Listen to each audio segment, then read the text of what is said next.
Oh, record.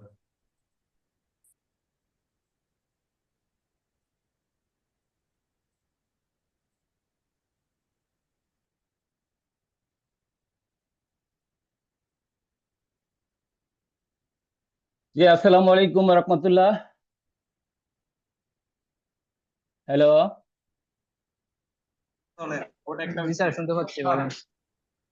আচ্ছা, আমরা আমরা ক্লাসটা শুরু হওয়ার আগে আমরা একটু একজনে আরেকজনের সাথে পরিচয় হয়ে নিলে ভালো হয়। আপনারা যদি আপনাদের পরিচয়টা একজন একজন করে বলতেন তাহলে ভালো হতো আর কি। আসসালামু আলাইকুম সবাইকে। আমি শাহ পরান। আমি বর্তমানে চায়না জিও ইঞ্জিনিয়ারিং কর্পোরেশনে সেফটি অফিসার হিসাবে কর্মরত আছি।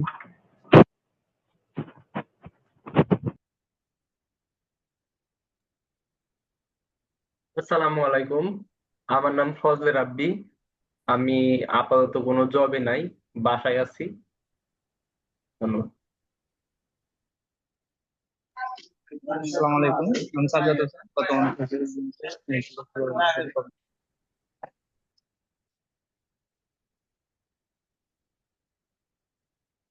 যে আমি ইঞ্জিনিয়ার ওমর ফারুক। আমি গ্লোবাল উষা একাডেমিতে চিফ ট্রেনার হিসেবে আছি। আমি অনেকগুলো মাল্টি ন্যাশনাল কোম্পানিতে কাজ করছি। China nuclear fifth construction company, এটা ক্লায়েন্ট ছিল ম্যাগনা গ্রুপ, আর কন্ট্রাক্টর ছিল চায়না। তারপর এয়ারপোর্টে লেটেস্ট করলাম জিংগং স্টিল বিল্ডিং 3-তে। আহ, তারপর লেটেস্ট যেটা চাকরি করলাম সেটা হলো মানে হুন্ডাই মোবাইল সেফটি ম্যানেজার হিসেবে জব করছি। আর এখানে চিফ ট্রেনার হিসেবে আছি। আর এমনি তো আমার নিবু শুশা করা আছে, আর সেফটি লাইনে 23 বছর এক্সপিরিয়েন্স। তো আশা করি আমরা ক্লাসটা সুন্দরভাবে নিব এবং আমরা একজন আরেকজনের সাথে নলেজ শেয়ার করব। তা আমি শুরু করতে যাচ্ছি। যে কোনো একজন আমাদের কি শুধু একবার ক্লিয়ার দেন যে আমার সাউন্ডটা সুন্দর শোনা যাচ্ছে? জি, আপনার কথা শোনা যাচ্ছে। আচ্ছা, আমরা হলো আয়ুষ কোর্সটা করব। তাহলে আয়ুষ যে কোর্স করব, আয়ুষ আয়ুষ যখন আমরা আলাদাভাবে আয়ুষ বলবো তখন এটা আমরা বুঝবো institution of organization safety and health. মানে যখন আলাদাভাবে আয়ুষ বলবো তখন এটা আমরা একটা অর্গানাইজেশন বলবো। আর যদি আয়ুষের সাথে আমরা ম্যানেজিং সেফটি বলি, যখন বলবো তখন এটা আমরা একটা আয়ুষের সার্টিফিকেশন বলবো। তো এই দুইটা আমাদের জিনিস বুঝতে হবে। তাহলে আমি আবার আবার রিপিট করছি, যখন আয়ুষ শুধু আয়ুষ বুঝবো তখন আমি এটা আয়ুষের অর্গানাইজেশন বুঝবো। আর যখন আয়ুষ ম্যানেজিং সেফলি উল্লেখ করব তখন আমি এটা একটা মানে আয়ুষের সার্টিফিকেশন বুঝবো। আর এই আইওস এর একটা ইন্টারন্যাশনাল সার্টিফিকেট, এখানে 100 মার্ক পরীক্ষা থাকে। তো 100 মার্ক পরীক্ষার মধ্যে মাল্টিপল থাকে 60-60-এর মধ্যে 36 পাইতে হয়। আর এমনি একটা রিসেসমেন্ট করতে হয়, 4টা নিয়ে একটা রিসেসমেন্ট করতে হয়, সেখানে 40 মার্ক থাকে, 40-এর মধ্যে 24 পাইতে হয়। তা আমরা এই চ্যাপ্টার গুলো ওয়ান বাই ওয়ান আলোচনা করব।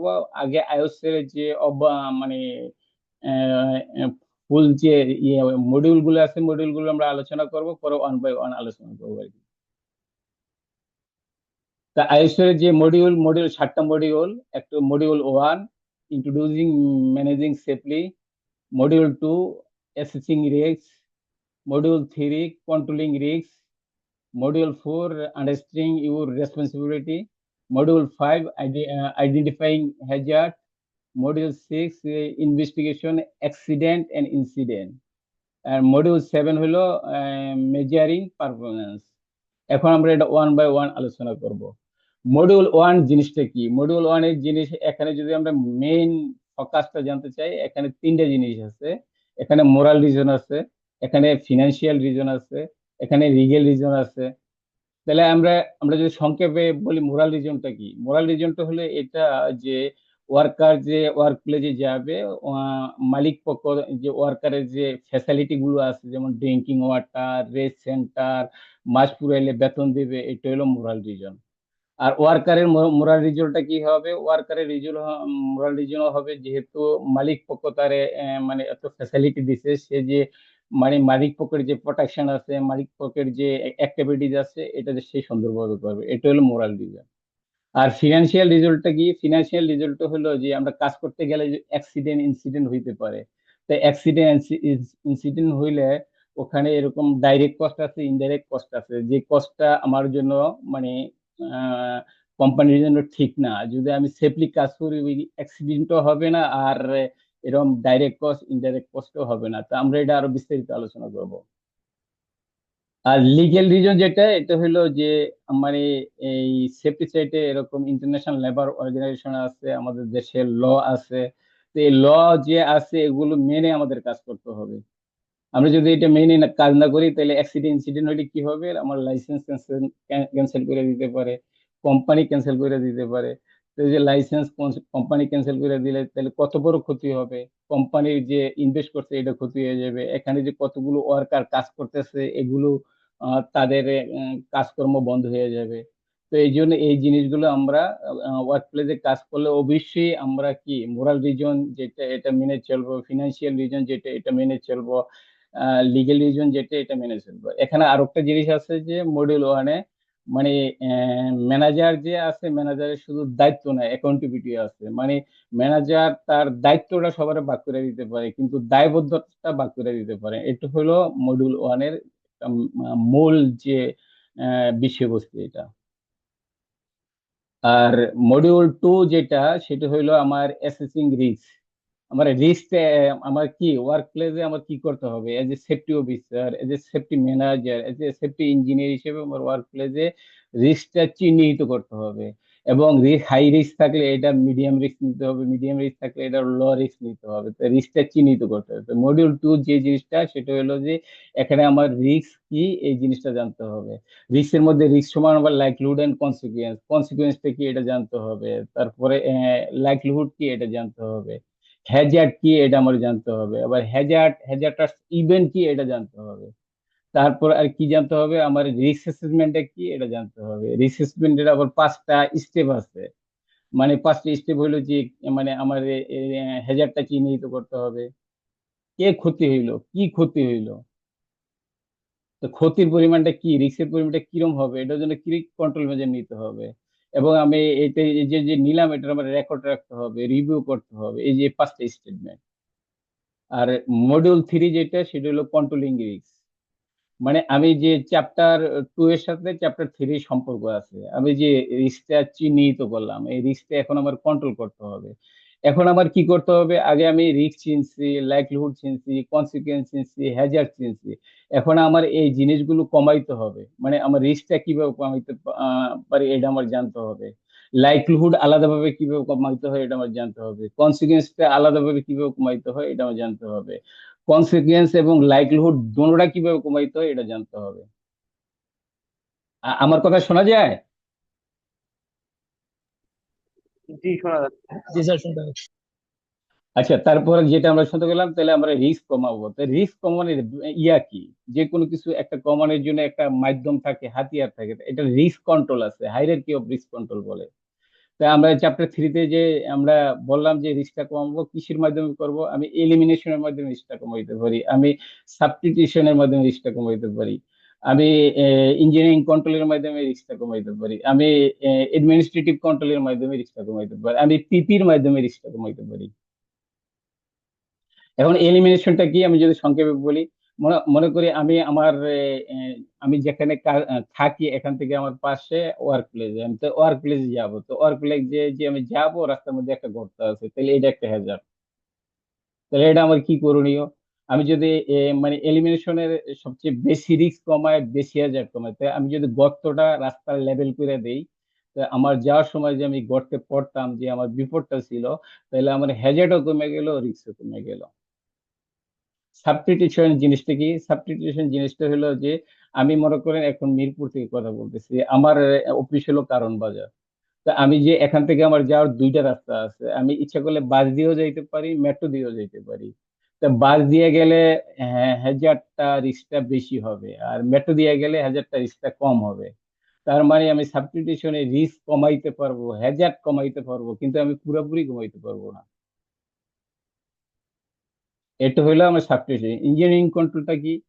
ইঞ্জিনিয়ারিং কন্ট্রোলটা হলো এরকম একটা জিনিস, যেরকম আমি ওয়ার্ক প্লেসে গেলাম, ওয়ার্ক প্লেস যেয়ে দেখলাম যে ওখানে গ্রাইন্ডিং করতে আছে, গ্রাইন্ডিং এর যে ডিস্ক আছে, ডিস্কের উপর কাভার নাই, গার্ড নাই, হ্যান্ডেল নাই। তো এই যে এখন গার্ড নাই, গার্ড যদি না থাকলে আমার হাত লাগতে পারে, হাত কাটে যেতে পারে। হ্যান্ডেল না থাকলে আমার মুখের উপর এসে পড়তে পারে। তো আমি এটা একটা হাই রিস্ক আছে, তো আমি এই কাজটা অফ করলাম। অফ করে বললাম যে তুমি এটা গার্ড লাগাও, এটা তুমি হ্যান্ডেল লাগাও। তো এই যে গার্ড লাগাইলো, এই যে হ্যান্ডেল লাগাইলো, এই যে এমনি রিস্কটা যে আমি কমাইলাম। তা আগে হাই রিস্ক ছিল, এখানে গার্ড লাগানো, হ্যান্ডেল লাগানোর কারণে এটা একটা রিস্কটা কমে গেছে। এই যে আমি রিস্কটা কমাইলাম, এটা একটা ইঞ্জিনিয়ারিং কন্ট্রোলের মাধ্যমে কমাইলাম। তারপরে যেটা হলো এডমিনিস্ট্রেটিভ কন্ট্রোল। এডমিনিস্ট্রেটিভ কন্ট্রোল এটা একটা খুবই গুরুত্বপূর্ণ জিনিস। আপনারা প্রতিটা চ্যাপ্টারে যখন কোনো মানে বিষয়বস্তুর মধ্যে ঢুকবেন, তখন এডমিনিস্ট্রেটিভ কন্ট্রোলটা আপনারা সবসময় চিন্তা করবেন। আমি এডমিনিস্ট্রেটিভ কন্ট্রোল খুব বিস্তারিত সুন্দরভাবে বলবো। যে আমি কাজে জায়গায় গেলে আমার আগে দেখতে হবে যে আমার এটা সেফ, যে বেসিক যে রিকোয়ারমেন্ট আছে, সেফটি রিকোয়ারমেন্ট আছে কিনা। তো বেসিক রিকোয়ারমেন্ট কি, মানে কাজের জায়গায় মেথড স্টেটমেন্ট আছে কিনা এটা আমার দেখতে হবে, পারমিট টু ওয়ার্ক আছে কিনা এটা আমার দেখতে হবে, জেএস আছে কিনা আমার দেখতে হবে। আচ্ছা, আমি আপনারা আমি সময় দেবো, আমার একটু শেষ করতে দেন। তো এখন আমার জেএস আছে কিনা এটা দেখতে হবে, পারমিট টু ওয়ার্ক আছে কিনা দেখতে হবে, তারপর কি আছে কি নেসেসারি সাইনেজ আছে কিনা এটা আমার দেখতে হবে। আর কি দেখতে হবে আমার, লোকটা কম্পিটেন্ট কিনা। আমি কম্পিটেন্ট বলতে কি বুঝাই, কম্পিটেন্ট বলতে একটা লোকের নলেজ থাকতে হবে, স্কিল থাকতে হবে, ট্রেনিং থাকতে হবে, এক্সপিরিয়েন্স থাকতে হবে। এবং ওয়ার্ক প্লেসের কাজগুলো, মানে আমার ওয়ার্ক প্লেসে 4 ধরনের সাইনেজ ব্যবহার হয়। যেমন রেড সাইন ডেঞ্জারাস বোঝায়, ইউলো সাইন সতর্কতা বোঝায়, গ্রিন সাইন সেফ ওয়ার্কে বোঝায়, ব্লু সাইন বাধ্যতামূলক বোঝায়। তো এই যে এডমিনিস্ট্রেটিভ কন্ট্রোল, এই কনসেপ্ট আমরা সবসময় মনে রাখবো। তাইলে আমরা কি মানে প্রতিটা জিনিস বুঝতে আমাদের সুবিধা হবে। আচ্ছা, মানে যে হাত উঠাইছে কাইন্ডলি কথা বলবেন প্লিজ। স্যার স্লাইড কি শো করতেছেন? আমি স্লাইডের শুধু কন্টেন্ট দেখি, কাজ কিছু দেখা যাচ্ছে না। আমি এই কন্টেন্টটার উপরেই কথা বলতেছি। আচ্ছা, হ্যাঁ, এই জন্য স্যার। আমি ওই যে আপনার মডিউল 3 আছে, যে থ্রির উপর কথা বলতেছি, পরে আমরা ইয়াতে যাব আর কি।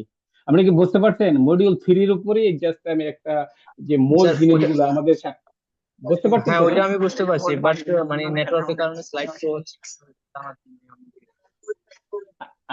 আচ্ছা, আমরা কিছুক্ষণের মধ্যে স্লাইডে চলে যাবো জি। Okay sir.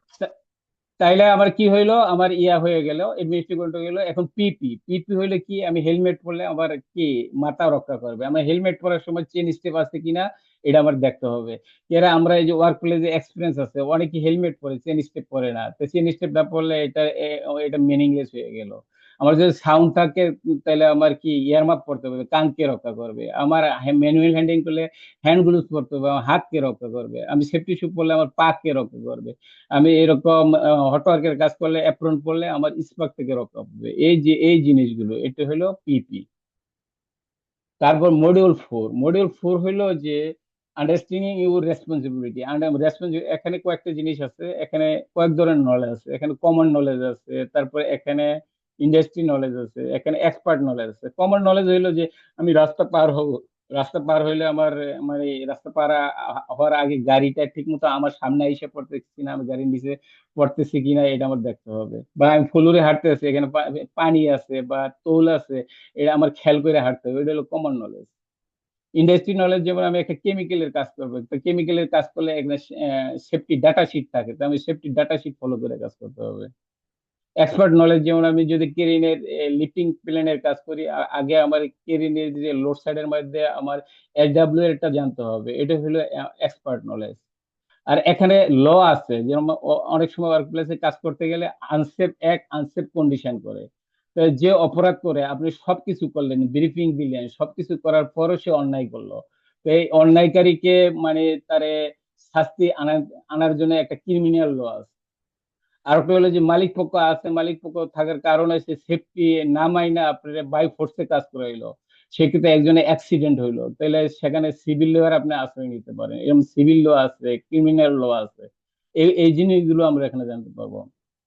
তারপরে এখানে আর একটা জিনিস আছে হলো plan do check act. Plan মানে এরকম যে আমরা রিস্ক প্ল্যানিং করব, একটা রিস্ক অ্যাসেসমেন্ট করলাম, রিস্ক অ্যাসেসমেন্টের কাজটা করলাম, কাজটা রিস্ক অ্যাসেসমেন্ট অনুসারে হইলো কিনা চেক করলাম, গিয়ে দেখলাম ভুল হইলো, এই যে এটা ফাইন্ড করলাম, এটা হইলো চেক বা অডিট হইলো, আবার এটা রিভিউ করলাম। এটা হলো মডিউল 4-এ বুঝাইছি।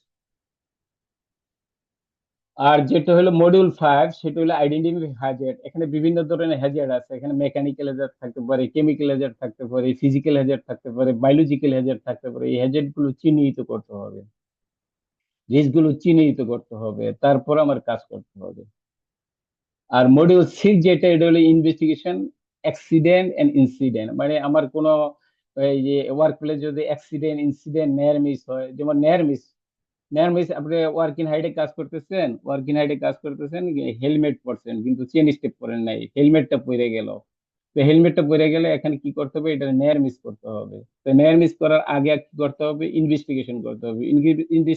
ইনভেস্টিগেশনটা কিভাবে করতে হবে, যে এটা কোথায়, এটা কখন পড়ছে, কোথায় পড়ছে, কি পড়ছে, কেন পড়ছে, এইভাবে ইনফরমেশন রুল কালেক্ট করে এটা নেয়ার মিস রিপোর্ট করতে হয়।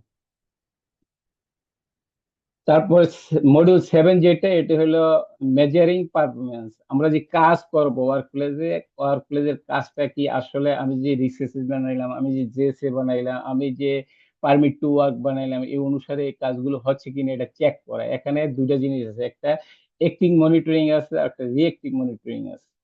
বা অ্যাক্টিভ মনিটরিং বা রিঅ্যাক্টিভ মনিটরিং, অ্যাক্টিভ বা প্রোঅ্যাক্টিভ। যেমন আপনি ওয়ার্ক প্লেসে গেলেন, ইন্সপেকশন করলেন বা অডিট করলেন, ওখানে লিফটিং এর কাজ হচ্ছে, ওখানে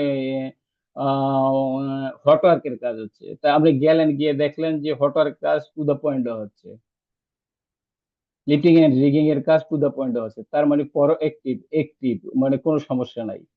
গিয়া দেখলাম যে আমি ওখানে ঠিক মতো হেলমেট পরে নাই, তারপরে ওখানে লিফটিং এন্ড রিগিং করতে আছে, চারিদিকে ব্রেকেশন দেয় নাই, এই যে আমি এটা যেটা ধরতে পারলাম ইন্সপেকশন অডিটের মাধ্যমে, তো এটা রিয়েক্টিভ হয়ে গেল, এটা রিয়েক্টিভ হয়ে গেল।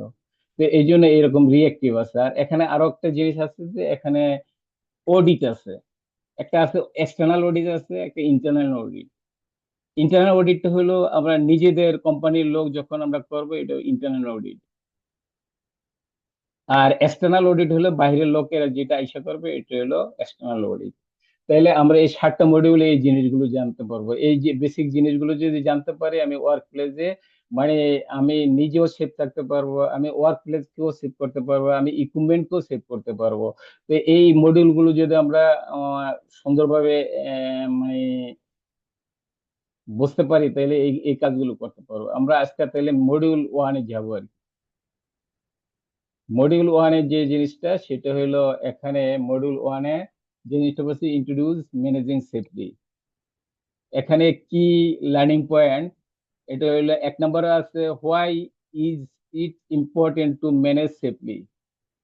2 নম্বরে আছে what are your responsibility as a manager. আচ্ছা, এক ভাই বলতেছিল যে আমার স্যালাইডটা দেখা যায় না, এখন কি স্যালাইডটা দেখা যায়? তো কনফার্ম করবেন। আচ্ছা, ঠিক আছে।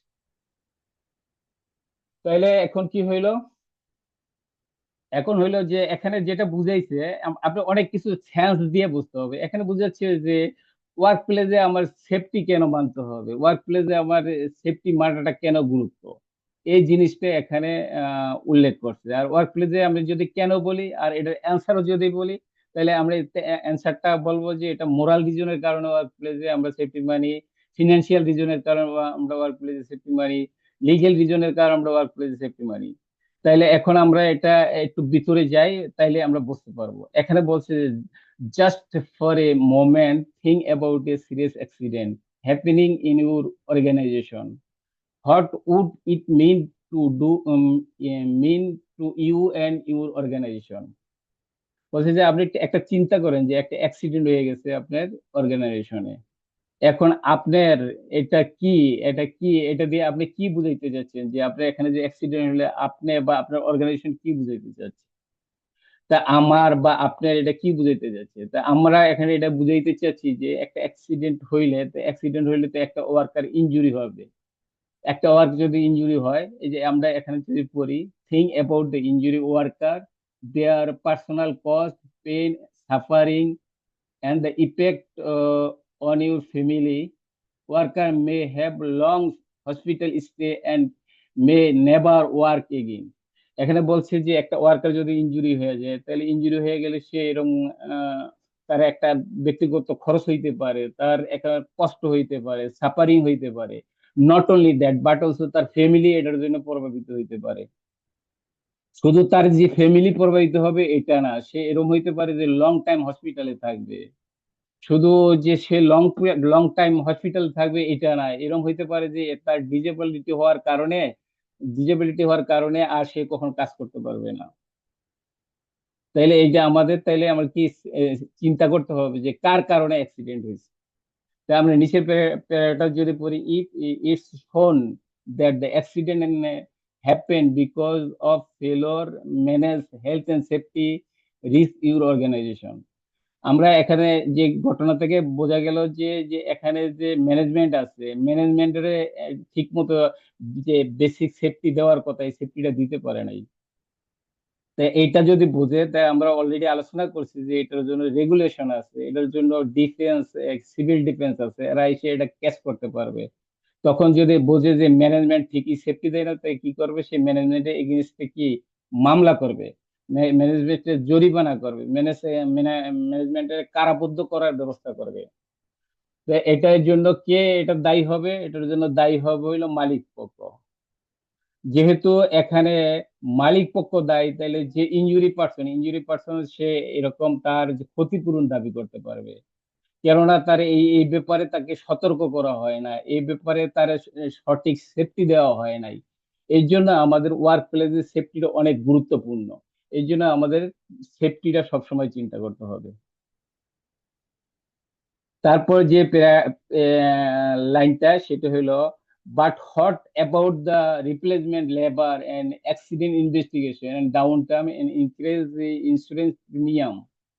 There are much greater the cost of fines and compensation. Remember also the insurance do not pay the cost of criminal fines. এখানে বলছে যে আপনি যে অ্যাক্সিডেন্ট হয়ে গেলে লোকটা যদি ডিজেবল হওয়ার জন্য তার তো রিপ্লেস লেবার, যে ওয়ার্কারটা মানে অ্যাক্সিডেন্ট তারপরে রিপ্লেসমেন্ট নিতে হবে। তো রিপ্লেসমেন্ট নিতে হইলে তার এরকম আবার ইন্টারভিউ নিতে হবে, তার ট্রেনিং করাইতে হবে, এটার জন্য কস্ট হবে। অ্যাক্সিডেন্টটা যে হয়েছে ইনভেস্টিগেশন করতে হবে, এটার জন্য একটা কস্ট হবে। অ্যাক্সিডেন্ট হওয়ার কারণে ডাউন টাইম হইলো, তারপর ইন্স্যুরেন্স বাড়লো, এটা একটা কস্ট হইতে পারে। তারপর এই কস্টগুলো কিরকম হবে? এই কস্টগুলো যে আমার যে জরিমানা হয়েছে, আমার যে খরচ হয়েছে, এই খরচগুলো এই কস্টগুলো বেশি। যেটা আমি বললাম যে replace labour and investigation and down time, এই কস্ট গুলো কি আগে যে আমার জরিমানা করছে রেগুলেটর এবং খরচ হয়েছে ওইটার চেয়ে এটা বেশি। এবং এই কাজটা করার কারণে যে আমার যে ইন্স্যুরেন্স পাওয়ার কথা ছিল, ইন্স্যুরেন্স কোম্পানি যেহেতু এটা ক্রিমিনালের মধ্যে পড়ে গেছে, সে ঠিক মতো আমার পেও করবেন। শুধু নট অনলি দ্যাট, এটা কি হবে, এটা হলো কি লোকাল এবং ন্যাশনাল প্রেস বা টিভিতে এটা ব্রডকাস্টিং হবে। তো টিভিতে ব্রডকাস্টিং হওয়ার পরে কি হইলো, যে আমার একটা মাল্টিনেশনাল কোম্পানি আমার সাথে কাজ করতেছিল। তো কাজ করার পর যখন টিভিতে অ্যাক্সিডেন্ট হয়ে গেল, তখন সে থিঙ্ক করবে যে সে আমার কোম্পানির সাথে কি কন্টিনিউ করবে কি করবে না।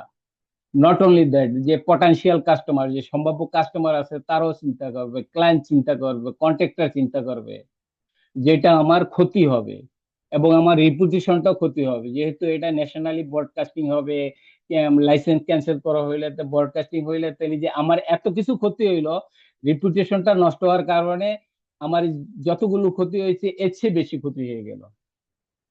তো এই জন্য আমাদের কি ওয়ার্ক প্লেসে কাজ করার আগে সেফটি ফার্স্ট, আমরা কথা বলি safety first, basic safety requirement এটি করতে হবে।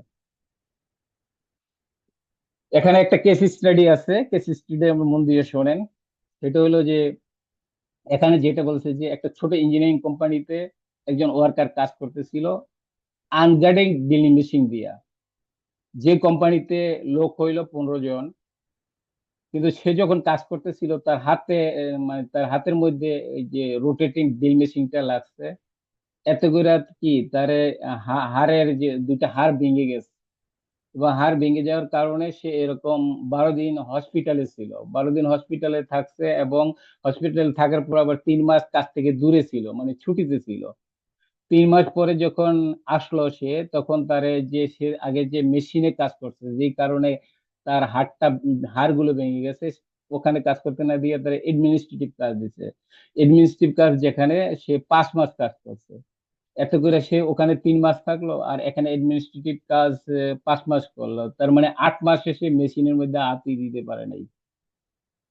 তো এই যে সে এই জিনিসটা কি, সে আনসেফ অ্যাক্ট করছে, আনসেফ কন্ডিশন করছে। এত করে ম্যানেজমেন্টের বিরুদ্ধে কি একটা কি ইয়ে হয়েছে, মামলা হয়েছে। মামলা হওয়ার কারণে তার কি 45,000 পাউন্ড তার জরিমানা করা হয়েছে। শুধু নট অনলি দ্যাট, তার অ্যাক্সিডেন্ট হওয়ার কারণে সে বুদ্ধিজীবীরা 2 জন ওয়ার্কারকে কাছ থেকে দূরে রাখছে যাতে কাজটা চালায় যেতে পারে, কিন্তু এটা লাভ হয় নাই। তো এই জন্য ওয়ার্ক প্লেসে কাজ করার সময় কৌশল অবলম্বন করা যাবে না। আগে আমার ওয়ার্কারের সেফটি দিতে হবে, ইকুইপমেন্টের সেফটি দিতে হবে, পরে কাজ করতে হবে। তারপর যে জিনিসটা হইলো সেটা হইলো কনসিকুয়েন্টলি দেয়ার আর থ্রি কি রিজন টু ম্যানেজ সেফলি। এটা আমরা অলরেডি আলোচনা করছি, যে জিনিসটা আলোচনা করছি যে ওয়ার্ক প্লেসে আমরা যে 3টা কারণে মানে সেফটি পালন করে থাকি। একটা হলো মোরাল রিজনের কারণে, একটা হলো ফিনান্সিয়াল রিজনের কারণে, একটা লিগেল রিজনের কারণে। আবার আমরা রিপোর্ট করলাম, তাহলে মোরালটা কি এটা আমরা একটু পড়ি। It is not acceptable for worker to suffer injury in health as a result of doing their job, demonstrating that the organization care about the staff safely and health will be lead to happier and more protection workforce. এখানে বলছে যে আমরা যে কাজ করতে যাবো এটার অর্থ এই না যে কাজ করতে গিয়ে আমরা অ্যাক্সিডেন্টে হব এবং এটার জন্য সাফার করব, ইনহেলথ থাকবে, এরকম না। এটা উদ্দেশ্য হওয়া কি, উদ্দেশ্য হওয়া হলো যে আমার যে ওয়ার্কার যাবে, ওয়ার্কার যাতে সেফ থাকে। তো ওয়ার্কার সেফ থাকলে কি, ওয়ার্কার হ্যাপি হবে। ওয়ার্কার সেফ থাকলে শুধু হ্যাপি হবে না, সে যে কোম্পানির যে প্রোটেকশন আছে, প্রোটেকশনটাও সুন্দরভাবে করবে। এই জন্য আমার কি ওয়ার্ক প্লেসে গিয়ে আগে আমার ওয়ার্কারের সেফটি দেখতে হবে, ইকুইপমেন্ট সেফটি দিতে হবে, নিজের সেফটি দিতে হবে। এটাই হলো মোরাল রিজন। তারপর যে আরেকটা কেস স্টাডি দিছে, কেস স্টাডিতে বলছে যে in 2000 the pharmaceutical manufacture AstraZeneca started well being programme for employ. মানে এখানে বলছে একটা ফার্মাসিউটিক্যাল কোম্পানি মানে তার ওয়ার্কারদের বা এমপ্লয়ীদের মানে কল্যাণের জন্য তারা একটা মানে প্রোগ্রাম তৈরি করছে। যে প্রোগ্রামের ফোকাস হইলো যে কি, সে গৃহ কাজের ব্যালেন্স করবে, পুনর্বাসন করবে, ট্রিটমেন্ট করবে, হেলথের উপর ফোকাস দিবে। তো হেলথের উপর ফোকাস দেওয়ার পর তারা দেখলো কি, কোম্পানি করলো, the company benefited tremendously from the strategy. মানে তারা এই কৌশল অবলম্বন করার পর অনেক উপকৃত হয়েছে। কি উপকৃত হয়েছে, যে ইউকের যে একটা কোম্পানি ছিল, এই কোম্পানিতে আগে অ্যাবসেন্টিটা বেশি ছিল। তার এই এই এই উদ্যোগটা নেওয়ার কারণে মানে 31% যে অনুপস্থিতির হারটা এটা কমে গেছে। তো অনুপস্থিতির হার কমে যাওয়ার কারণে প্রতি বছরে তার $5 মিলিয়ন সেভ হয়েছে। আর ইউকে কোম্পানিটা যখন তারা দেখলো যে আর ওই যে এই যে অর্গানিক অর্গানিক অর্গানিক মিক related health and safety case, এইটার উপর তারা একটা ইয়া করছে। মানে এই যে অর্গানিক হেলথের কারণে যে তার যে কষ্ট হয়, এই কষ্টের কারণে তারা এটার উপর একটা গুরুত্ব দিচ্ছে যে কিভাবে হেলথ এন্ড সেফটি আমরা এটার উন্নত করতে পারি। তারা তারা এটা উদ্যোগ নেওয়ার পর তারপরে এই 6 মাসের মধ্যে তারা 53% রিডিউস করতে পারছে। কি রিডিউস করতে পারছে, যে যে আগে যে অর্গানিক্যাল কারণে যে হেলথ এন্ড সেফটির সমস্যা হইতো, এই সমস্যার সমাধান করতে পারছে। আর তারপরে লিগেল লটা আমরা অলরেডি বলছি, এখানে আরো বলবো। The legal law require responsible people in organization to access responsibly foreseeable risks from the company activities and to put in place control measure and that will be reduce the risk so far as responsible practicable. And this is quietly far, and after all it is the company that create a risk. এখানে যে জিনিসটা বলছে একদম সুন্দরভাবে বলছে যে আপনি যে কোম্পানিতে যে রিস্ক আছে, আপনি যখন দেখবেন যে ওয়ার্ক প্লেসে রিস্ক আছে এবং এটা কি রিস্ক, রিস্কটা এটা সবার কাছে যুক্তিযুক্ত, যুক্তিযুক্ত হইলে আগে আপনার এটার কন্ট্রোল মেজার নিতে হবে। এটার রিস্ক হাই রিস্ক থাকলে এটা মিডিয়াম রিস্ক নিতে হবে, লো রিস্ক নিতে হবে, সেফ ওয়ার্ক প্লেস করতে হবে, তারপর এটা কাজ করতে হবে। এটা একটা লিগ্যাল ল, এটা যেরকম ইন্টারন্যাশনাল নেভাল ল এটা সাপোর্ট করে, দেশীয় আইনও সাপোর্ট করে। তাই আমার কি মেন কাজ করতে হবে, আগে বেসিক সেফটি দিতে হবে, পরে কাজ করতে হবে। তারপর ফিনান্সিয়াল ল, ফিনান্সিয়ালের কারণে কি হয়, ফিনান্সিয়াল হইল as well as reducing the likelihood of fines and personal injury claims. Managing health and safety can save money through reduced insurance premium and a safer and more effective way of worker. এখানে বলছে যে আমরা financial রিজনে শুধু আমার জরিমানা আর এই যে personal injury কমাইলে হবে না, আমার যে ইন্স্যুরেন্স আছে ইন্স্যুরেন্সের ব্যাপারটাও দেখতে হবে।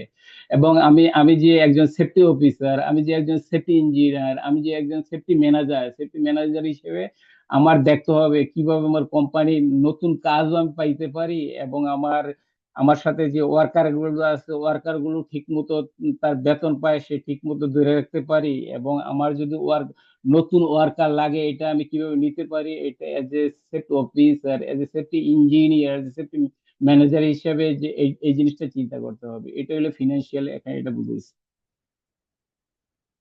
তারপরে একটা কেস স্টাডি যেটা এখানে বলছে যে 10 বছর আগে, মানে এখানে একটা Glasgow Smith King manufacture side at deport, মানে এই যে একটা কোম্পানি 10 বছর আগে চিন্তা করছে যে ম্যানেজমেন্ট এবং ওয়ার্কার নিয়ে তাদের উন্নতির চিন্তা করছে যে কিভাবে তাদের উন্নতি করা যায়। তাদের এমটা ছিল যে তারা মানে স্বচ্ছতার সহিত এবং রেসপন্সিবিলিটি ভাগাভাগি করে নিবে। কেন ভাগাভাগি করে নিবে, কিভাবে হেলথ এন্ড সেফটির উন্নতি করা যায়। তারপর তারা দেখে গেছে যে 2000 সালে কাজটা শুরু করছে, পরে দেখা গেছে যে এই কাজটা তারা কি সফলতা লাভ করছে। এর জন্য আমাদের সেফটির জন্য কি শুধু সেফটি অফিসারের দায়িত্ব না, এটা ইঞ্জিনিয়ারের দায়িত্ব, ওয়ার্কারের দায়িত্ব, সবার দায়িত্ব নিয়ে আমরা যখন ট্রান্সপারেন্সি এবং নিজের রেসপন্সিবিলিটি পালন করব, তখনই আমার ওয়ার্ক প্লেসে কি আমার অ্যাক্সিডেন্ট কম হবে, ইনজুরি কম হবে। এই কনসেপ্টে এখানে বুঝাচ্ছে আর কি। তারপর এখানে যে জিনিসটা বলা হচ্ছে, what are the my responsibility as a manager. Hello,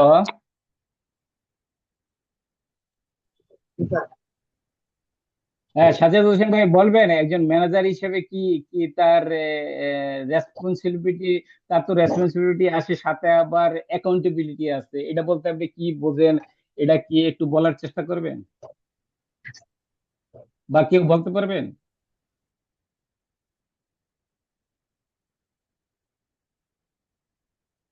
hello, আচ্ছা আমি বলি, মানে এজ এ ম্যানেজার হিসেবে এখানে কি বলছে, what are my responsibility as a manager. Okay, so we are talk about the company so far, now let talk about you. As a manager, you should already know that you have a health and safety responsibility. মানে আমরা তো কোম্পানির কথা এখন বললাম, এখন আমাদের কথায় আসে যে একজন ম্যানেজার হিসেবে কি করতে হবে। একজন ম্যানেজার হিসেবে কি তার রেসপন্সিবিলিটি কি, তার যে লোকাল সেফটি প্র্যাকটিস আছে, কিভাবে ম্যানেজার হিসেবে চিন্তা করতে হবে যে আমার যে ওয়ার্ক পোস্টটা আছে ওয়ার্ক পোস্টে কম্পিটেন্ট কিনা, আমার ওয়ার্ক পোস্টে নলেজ আছে কিনা, আমার ওয়ার্ক পোস্টে স্কিল আছে কিনা, আমার ওয়ার্ক পোস্টে ট্রেনিং আছে কিনা, আমার ওয়ার্ক ফোর্সের এক্সপিরিয়েন্স আছে কিনা।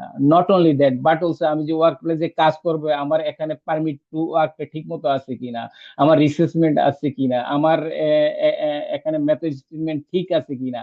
এটা তার এই মানে ওয়ার্ক প্লেসে ইনস্ট্রাকশনের মাধ্যমে তার এটা দায়িত্ব বুঝিয়ে দিতে হবে। এটা এটার কি হবে, তার কন্ট্রোল করতে হবে। এইভাবে সে কি ওয়ার্ক ফোর্সেরও মানে হ্যাপিনেস বানাইতে পারবে এবং তার যে কাজের যে মটোটাও কি মানে ফুলফিল হবে। এই জন্যই বলছে যে responsibility lead to accountability. As a manager you can delegate responsibility but you can't give your accountability, you are the ultimate accountable. এখানে এই জিনিসটা আপনাকে মনে রাখতে হবে, যে সেফটি ম্যানেজার হিসেবে, যে ইঞ্জিনিয়ার হিসেবে শুধু দায়িত্বই থাকে না, একটা ম্যানেজারের শুধু দায়িত্বই থাকে না, অ্যাকাউন্টেবিলিটি থাকে। অ্যাকাউন্টেবিলিটি মানে তার সবকিছুর দায়বদ্ধতা দিতে হবে। যেমন এখানে একজন ব্যাটসম্যান থাকতে পারে, এখানে একজন মেকানিক্যাল ইঞ্জিনিয়ার থাকতে পারে, এখানে একজন ইঞ্জিনিয়ার থাকতে পারে, তারা তাদের দায়িত্ব পালন করছে। কিন্তু ম্যানেজার শুধু এক একটা ইন্ডিভিজুয়ালের জন্য সে মানে দায়িত্বশীল না, সে প্রতিটা জিনিসের জন্য তার দায়বদ্ধতা আছে। এই জিনিসটা বুঝাইছে এখানে। তারপর যে জিনিসটা বলছে যে আমরা আগে দেখছি যে একটা অ্যাক্সিডেন্ট হয়েছে।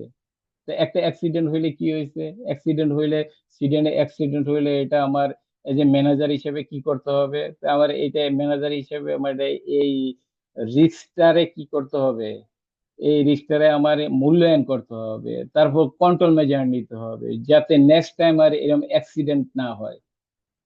শুধু not only that, you have to arrange replaced labour. এটা আমরা ওই আলোচনা করছি। Carry out the accident investigation and reported to customer that their order have been delay and potentially liabilities with the enforcement officer and your insurance company and the media। এখানে বলছে যে আমাদের যে অ্যাক্সিডেন্ট হইলো, আমাদের যে ইনসিডেন্ট হইলো, এটার জন্য একটা লোক ডিজেবল হইলে তারে আবার রিপ্লেসমেন্ট করতে হবে। রিপ্লেসমেন্ট করতে গেলে শুধু রিপ্লেসমেন্ট করলেই হয় না, তার ইন্টারভিউ নিতে হয়, তার আবার ট্রেনিং দিতে হয়, তারপর কি তার কম্পিটেন্ট বানাইতে হয়। আবার ওখানে অ্যাক্সিডেন্ট হলে কি ইনভেস্টিগেশন করতে হয়, ওই জিনিসটাই বলছে। কাস্টমারে যদি ডেলিভারি দিতে লেট হয় এটা তার ইনফর্ম করতে হয়। তারপর এনফোর্সমেন্ট এজেন্সিরও জানাইতে হয়, যে সিভিল ল আছে, ইন্স্যুরেন্স কোম্পানিকে জানাইতে হয়, মিডিয়ারে জানাইতে হয়।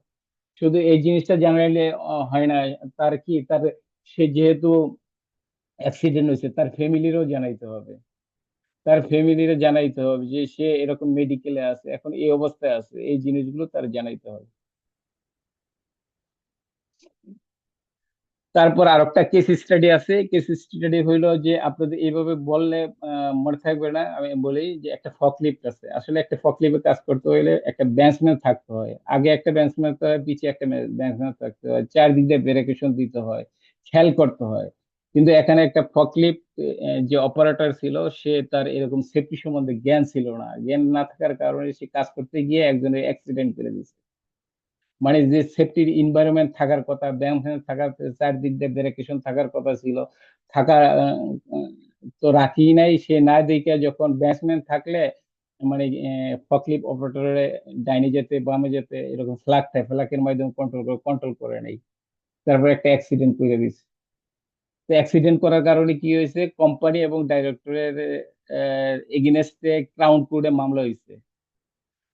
ক্রাউন কোর্টে মামলা হওয়ার কারণে কি হয়েছে, কোম্পানির নামে 10,000 পাউন্ড এরকম ফাইন হয়েছে এবং খরচ হয়েছে 8,853, এবং ডাইরেক্টরের এগেনস্ট ফাইন হয়েছে। তো এই জন্য আমরা যে সেফটি অফিসার হবে, আমরা যে সেফটি ইঞ্জিনিয়ার হবে, সেফটি ম্যানেজার হবে, আমরা যদি এরকম আনসেফ কাজ করি, আনসেফ হয়, তাহলে আমার সেফটি অফিসারের নামে কি ফাইন হইতে পারে বা ম্যানেজারের নামে ফাইন হইতে হয়। এই জন্য সেফটির ব্যাপারে আমাদের কি কোনো ইয়া করা যাবে না, কম্প্রোমাইজ করা যাবে না। সেফটি দেন আমার কাজ করতে হবে। এটাই আপনারা দেখবেন, তারপর আমরা পরবর্তী ক্লাসে আলোচনা করব। এখানে যে জিনিসটা বলছে গেট ইন রাইট, বলতে এখানে যে আমরা এত কিছু বললাম, যে আমরা যে মোরাল রিজনের ব্যাপারে চেষ্টা করলাম, আমরা যে ফিনান্সিয়াল রিজনের করলাম, লিগেল রিজন মেনে চলার কাজটা করলাম, করলে কি হবে, আমার কি কোম্পানির রিপুটেশনটা বাড়বে। ইনহ্যান্স ইউর রিপুটেশন, আমার রিপুটেশনটা বাড়বে। ইনক্রিজ ইউর প্রফিট, এবং আমার লাভটাও বাড়বে। আমার reduce wastage and insurance premium, আমার এই যে ওয়েস্টেজটা আছে এটা কমে যাবে, ইন্স্যুরেন্সটা আমার কি বেশি লাগবে না, এবং আমি কি একটা হেলদি টিম তৈরি করতে পারবো, maintain a happy and healthy team. এবং আমি একটা হেলদি টিম তৈরি করতে পারবো। এইভাবে আমরা কাজ করতে পারবো। হ্যাঁ, সাজ্জাদ হোসেন ভাই, আমার শোনা যায়? জি, শুনতে পাচ্ছি। আচ্ছা, আমি যে কথা বলছি, এই কথাগুলো বুঝতে পারছেন বা কেউ পারেন নাই, কেউ একটু কথা বলেন, আমি একাই তো বলতেছি। আমরা এখানে এখানে অনেক স্যার, কিছু বোঝার। হ্যাঁ জি বলেন, শাহপুরান বলেন। স্যার আপনার কথাগুলো স্পষ্ট শুনতে পাচ্ছি স্যার, আর আপনি যেভাবে ধারাবাহিকভাবে বুঝিয়ে যাচ্ছেন প্রতিটা শব্দের সাথে আমি একটু কানেক্ট করতে পারছি, কারণ আমি প্র্যাকটিক্যালি জিনিসগুলো এক্সপেরিমেন্ট গুলো দেখতেছি স্যার। এই ক্ষেত্রে আমার জন্য বুঝতে একটু সুবিধা হয় আর কি। তো আমার কাছে মনে হয় শুধু কোর্সগুলো করলেই হবে না, এর সাথে প্র্যাকটিক্যালিও কিছু অ্যাপ্লাই করতে হবে স্যার। এক্সিলেন্ট, এক্সিলেন্ট, এক্সিলেন্ট, আপনি সুন্দর কথা বলছেন। এই জন্য আমাদের কি কি সেন্সটা আনতে হবে, সেফটি বোঝার জন্য সেন্সটা আনতে হবে। যেমন আপনি প্র্যাকটিক্যাল ফিল্ডে কাজ করছেন, এই জন্য বুঝতে পারছেন ব্যাপারটা। আপনি সেন্স না আনলে বই পড়লেন, বললেন না। তো এই সেন্সটাই আনতে হবে যে আপনার আপনার কে কি বললো ওইটা আপনি চিন্তা করার দরকার নেই। আপনি চিন্তা করতে হবে আপনি ওয়ার্ক প্লেসে ঢুকছেন। আচ্ছা, ওয়ার্ক প্লেসে ঢুকলে আপনি চিন্তা করবেন যে আসলে এইটা যে কাজটা যে হবে, এখানে কি মেথড আছে, এখানে কি রিসেসমেন্ট আছে, এখানে কি পারমিট টু ওয়ার্ক আছে, এখানে যে কাজ করবে এরা কি কম্পিটেন্ট কিনা, এটা আপনি আগে চিন্তা করতে হবে। শুধু এই জিনিসগুলো করবেন, এই যে আমি একটা হট ওয়ার্কের কাজ করতেছি, হট ওয়ার্ক কাজ দিয়ে আমার চারদিকে ব্যারিকেশন আছে কিনা, এটা হট ওয়ার্কের সাইনেজ আছে কিনা, এটা হাউস কিপিং আছে কিনা, এই জিনিসগুলো আমাদের কি চিন্তা করতে হবে। শুধু হট ওয়ার্ক, একটা স্পার্ক এসে আগুন লেগে যাইতে পারে, তাহলে আমার কি করতে হবে, ওয়েল্ডারের ওয়েল্ডিং ড্রেস থাকতে হবে, অ্যাপ্রন থাকতে হবে যাতে স্পার্কটা আগুন না লাগে, তার ডাবল সেফটি গুগল থাকতে হবে, সেফটি গুগল থাকতে হবে, ফেস শিল্ড থাকতে হবে, হেলমেট থাকতে হবে, হ্যান্ড গ্লোভস থাকতে হবে, তার সেফটি শো থাকতে হবে, তার সাথে যে হেল্পার এটি থাকতে হবে। এইভাবে এইভাবে চিন্তা করতে হবে। এইভাবে চিন্তা করলে আমরা কি জিনিসটা ক্লিয়ার বুঝতে পারবেন। তা আমি আজকে মনে করেন এই চ্যাপ্টারটার উপরেই কথা বলবো, পরে আমরা এরকম চ্যাপ্টার আছে, দুইটা চ্যাপ্টার একদিনে হয়ে যাবে, চারটা চ্যাপ্টার মানে 2 দিন হয়ে যাবে। তো এখানে কারো অন্য এই যে শাহপুরান ভাই যেমন একটা সাউন্ড করলো, এটা ভালো লাগলো। যে আপনি কি আর কোন কারো কোশ্চেন আছে, বুঝতে পারেন না, কিউরি আছে, কেউ যদি বলতেন প্লিজ। সাজ্জাদ হোসেন ভাই, আপনার কিছু বলার আছে? ম্যানেজার রেসপন্সিবিলিটি নিয়ে যদি আরেকটু বলছেন। কি সম্বন্ধে? Manager responsibility. ও আচ্ছা, ম্যানেজারের রেসপন্সিবিলিটি, সুন্দর কথা বলছেন, অনেক সুন্দর কথা বলছেন। যেমন আমি হুন্ডে সেফটি ম্যানেজার ছিলাম ভাই। তো সেফটি ম্যানেজার ছিলে আমাদের কোঅর্ডিনেশন মিটিং থাকতো বিকালে গিয়া, মানে আমার আনসেফ এক আনসেফ কন্ডিশন কোনো কাজ করছে কিনা এটার জবাবদি করতে হইতো, উকিল অ্যাডভোকেটের মতো জবাবদি করতে হইতো।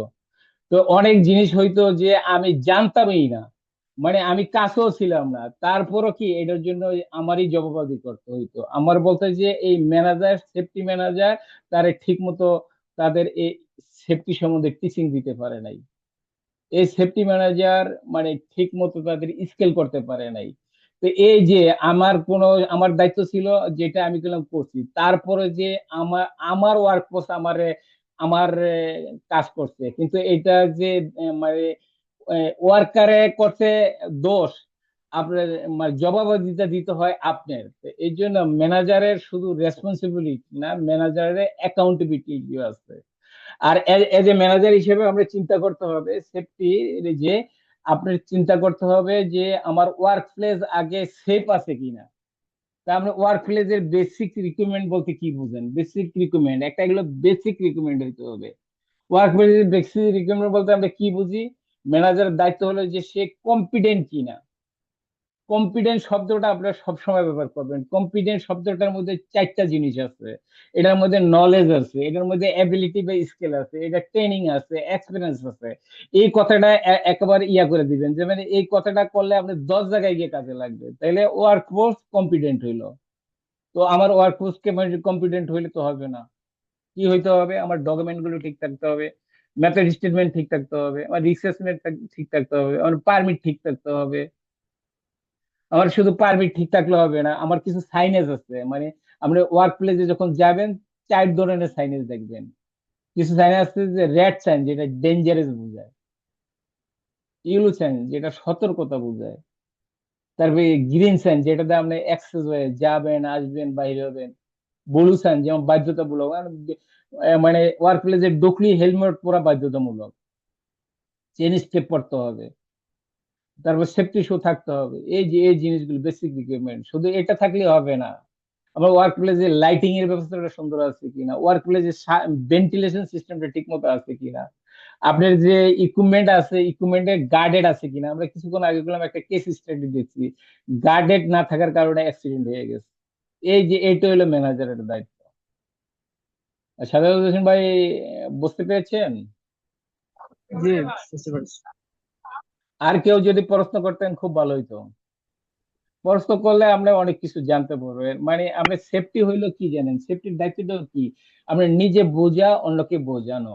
তা আপনি যদি কোনো কিউরি থাকে, আমরা আমরা শিখতে আসছি, এই জন্য আমাদের এখানে প্রশ্ন করতে হবে। তাইলে আমরা, স্যার তাইলে আমার একটু আমি কি, প্রশ্ন ছিল। যে আপনার, হ্যাঁ যে শাহপুরান ভাই বলেন। স্যার আমাদের হচ্ছে আইওস ম্যানেজিং সেফটির যে পিডিএফটা দেখতে পাচ্ছি, এটা 150 পেজের। আমরা কি পুরোটা স্টাডি করব? আর আমাদের এক্সাম মডিউলটা 60 এর মধ্যে যেমন 36 পেলে আমরা পাস করব আর কি। আমাদের এক্সামটা কি প্রসেসে হবে যদি একটু বলতেন আর কি, তাহলে আমরা আরেকটু আচ্ছা, ভালোভাবে নিজেদের প্রস্তুত করতে পারতাম আর কি। অনেক সুন্দর প্রশ্ন আছে, থ্যাংক ইউ ভেরি মাচ। আপনার এক্সাম থাকবে 100 মার্কের মধ্যে, কত মার্কের মধ্যে বলেন তো? 100 মার্ক। 100। 100 মধ্যে দুইটা ভাগ থাকবে, একটা মাল্টিপল থাকবে হইলো 60, 60-এর মধ্যে 36 পাইতে হবে। আপনি শুধু ইনশাল্লাহ আউটস্ট্যান্ডিং মার্ক পাবেন, কোনো সমস্যা নাই। আমরা 60-এর মধ্যে 36, তো 60-এর মধ্যে অনেক ভালো মার্ক পাবেন। এরা আমাদের এটা এখানে কোথায় থেকে প্রশ্ন আছে, কিভাবে আছে, এটি আমরা আমরা এরকম ভাবে গাইড দেবো, এরকম ভাবে পড়াবো, আপনি প্রতিটা প্রশ্নই অ্যান্সার করতে পারবেন। পরীক্ষা নিয়ে কথা মানে চিন্তাই করতে হবে না। তাহলে আমার 60 মাল্টিপল থাকবে, তো এর মধ্যে আমার কেবলমাত্র 36 হইতে হবে, আপনি অনেক বেশি পাবেন। আর রিস্ক অ্যাসেসমেন্ট এরকম ভাবে করাবো যে একটা করলে 10টা করে ফেলতে পারবেন। আমার রিস্ক অ্যাসেসমেন্ট সম্বন্ধে আমাদের এরকম ভিডিও আছে। তো এই দুইটা পরীক্ষা থাকবে, তাইলে আপনার একটা রিস্ক অ্যাসেসমেন্ট করতে হবে 4,000 দিয়া, ওখানে 40-এর মধ্যে 24 পাইতে হবে। আর মাল্টিপল 60 পাবে, 60-এর মধ্যে 36 পাইতে হবে। শাহপুরান ভাই, আপনার কোশ্চেনের অ্যান্সারটা কি আপনি পাইছেন? জি স্যার, পেয়েছি স্যার। ধরুন আমি 6 বছর ধরে সেফটি অফিসার হিসেবে কাজ করতেছি। আমি recently হচ্ছে iOS ম্যানেজিং সেফটি কোর্স এবং ওটা কমপ্লিট করলাম। আমার সার্টিফিকেট ডেটটা ধরুন আজকে শাহপুরান ভাই, আপনার কথা সেই শোনা ক্ষেত্রে যাচ্ছে আমি না। কি আমার প্রিভিয়াস এক্সপিরিয়েন্স দেখাতে পারবো কিনা? আচ্ছা শাহপুরান ভাই, আপনার কথাটা কেটে গেছিল, যে সাজ্জাদ হোসেন ভাই বলছে, আপনি যদি ইফ ইউ ডোন্ট মাইন্ড যদি রিপিট করতেন তাহলে ভালো হইতো। জি স্যার। স্যার ধরুন আমার সেফটি অফিসার হিসেবে 6 বছরের অভিজ্ঞতা আছে। আমি রিসেন্টলি হচ্ছে কোর্সগুলো করলাম। ধরুন আজকেই আমার সার্টিফিকেট ইস্যু হলো। এই ক্ষেত্রে আমি যদি অন্য কোথাও অ্যাপ্লাই করতে যাই, আমি কি আমার প্রিভিয়াস এক্সপিরিয়েন্স দেখাতে পারবো কিনা? অবশ্যই আপনি, অবশ্যই দেখাইতে পারবেন। আপনি কি আপনি জানেন, আপনি সাউন্ড দেখবে, আপনি কি দেখবে, সার্টিফিকেটে তো একটা নর্মাল যেটা আমরা সাউন্ড দেখবে। আপনি কিছুক্ষণ আগে একটা সাউন্ড করছিলেন যে আসলে আপনি কি বুঝতে পারছেন, আমি বলছি আপনি কি বুঝতে পারছেন। আপনি বলছেন, কি বলছেন যে ওয়ার্ক প্লেস যে এগুলো তো আমি ফেমিলিয়ার ছিলাম, আপনার কথাগুলো বুঝতে পারছি। তো এই জন্য আপনার এটা অবশ্যই কাজে লাগবে। একটা লোক যদি নতুন হয়, তারা যদি বলে যে আচ্ছা আপনি ওয়ার্ক প্লেসে হটওয়ার্কের কাজ করবেন, সে কি করবে, সে 2-3টা প্রশ্ন করবে, তারপর থেমে যাবে। আর আপনি যে বলবেন একদম লাস্ট টু ফার্স্ট বলবেন, আপনি লিফটিং রিগিং কিভাবে করতে এটা নিজে দেখছেন, এটা এক বাস্তবে দেখছেন, তো এর মধ্যে পার্থক্য হবে না? অবশ্যই আপনার যে আগের এক্সপিরিয়েন্সটা, এটা আপনার মানে র্যাঙ্ক পাইতেও কাজ করবে, চাকরি পাইতেও কাজ করবে, এটা আপনি সুনিশ্চিত থাকেন। ঠিক আছে, আপনি অ্যান্সার পাইতে পারছেন, আমার কথা বুঝতে পারছেন? জি স্যার। তবে এখানে আমাদের যারা কোর্স করতেছে তাদের উদ্দেশ্যে বলি আর কি। আমি সম্প্রতি সময়ে আপনারা যারা কোর্সগুলো করবেন তারা অবশ্যই লিঙ্কডইনে নিজের প্রোফাইলটা ভালোভাবে সেট আপ করে নেবেন, যেমনটা আমি করলাম। মোটামুটি আমি ইন্টারন্যাশনাল অনেকজনকে সেফটি ম্যানেজার থেকে শুরু করে সর্বোপরি যারা যারা আছেন সবাইকে আমি অ্যাড করলাম। দেখলাম যে সেফটি অফিসার হিসাবে দেশের বাইরের ডিমান্ড প্রচুর পরিমাণে। বিশেষ করে প্রতিটা কাজে, ছোটখাটো কাজ হলেও এখানে সেফটি এমন ভাবে মেনটেন করা হয় একদম ইন্টারন্যাশনাল লেভেলে। আর আমার মনে হয় কি কোর্সগুলো করে যদি কেউ ভালোভাবে অ্যাপ্লাই করতে পারে, সে দেশের বাইরে খুব ভালো নিজের একটা ক্যারিয়ার গঠন করতে পারবে আর কি। আচ্ছা ঠিক আছে, আপনি সবারই নিয়ে চিন্তা এটা আমার করতেছেন। ব্যক্তিগত ওপিনিয়ন সবার সাথে শেয়ার না করা না আর না, কি। আমি ব্যক্তিগত ওপিনিয়ন ঠিক আছে, আমি আপনার সাথে একটু অ্যাড করতেছি। আমার একটা লিঙ্কিং প্রোফাইল আছে, হাই লিঙ্কিং প্রোফাইল। ওখানে মিনিমাম 12,000 সেফটি প্রফেশনাল আছে, এর মধ্যে আরব দেশের অনেক আছে। ওই লিঙ্কডইন প্রোফাইলে মিনিমাম ডেইলি 5 থেকে 10টা কি safety officer, safety engineer, safety ম্যানেজারের জব সার্কুলেশন আছে। অতএব আপনি অ্যাড করতে পারেন। ভালো কথা বলছেন যে লিঙ্কডইন এরকম একটা প্ল্যাটফর্ম যেখানে ম্যানেজার থাকে, যেখানে ডাইরেক্টর থাকে, যেখানে স্বচ্ছতা থাকে, ট্রান্সপারেন্সি থাকে।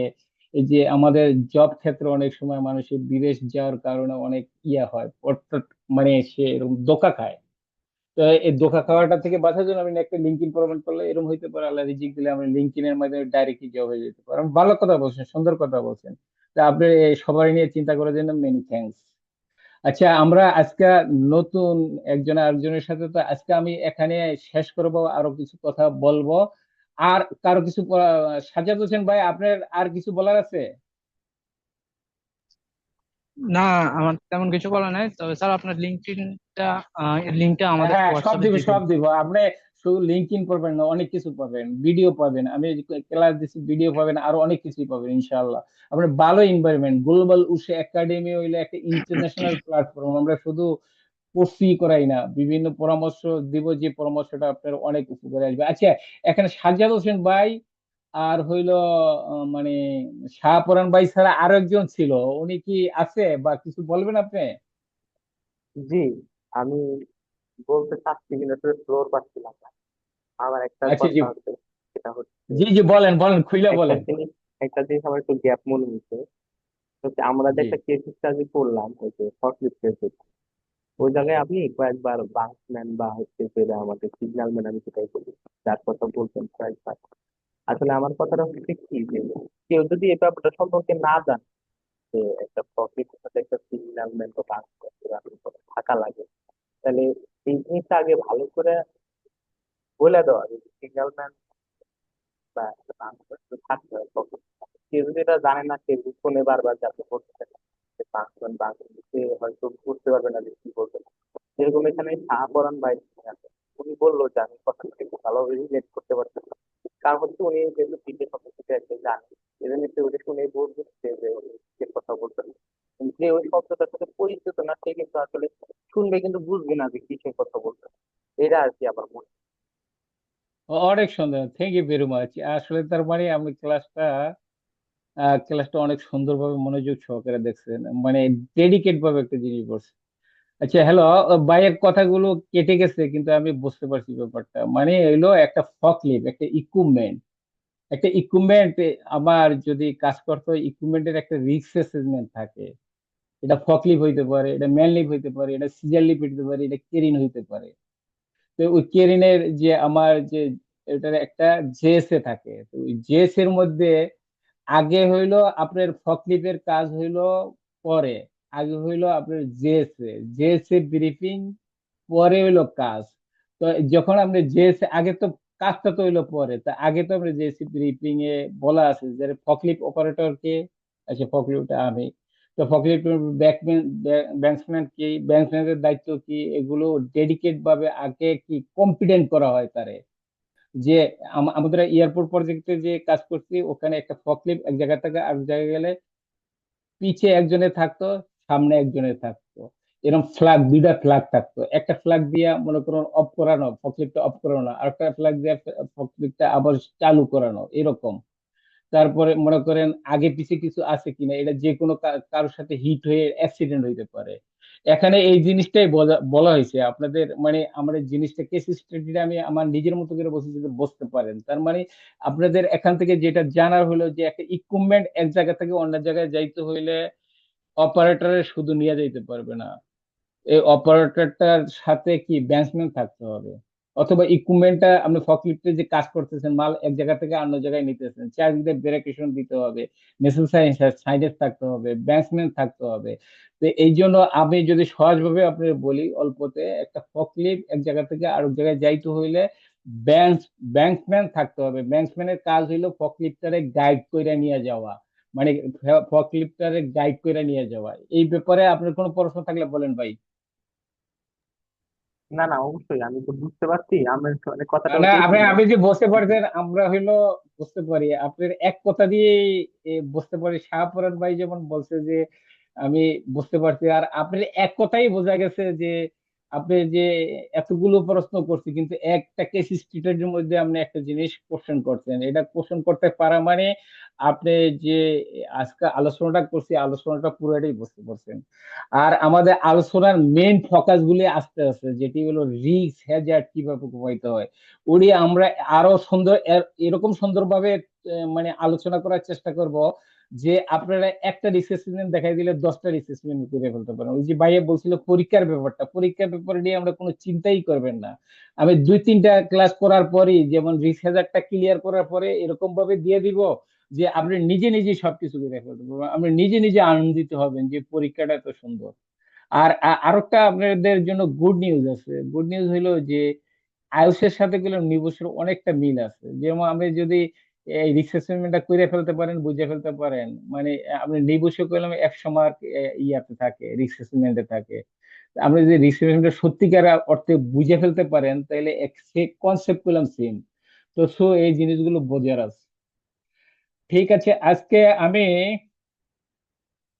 এখানে শেষ করতে চাচ্ছি আর কি। আমরা পরবর্তীতে আরো বিস্তারিত আলোচনা করব। আপনাদের যদি কারো কোনো প্রশ্ন থাকে, আচ্ছা আমি কিছু প্রশ্ন করি আপনাদের, মানে আমাদের সময় আছে তো এই জন্য আমরা একটু মানে প্রশ্ন করব আপনাদের।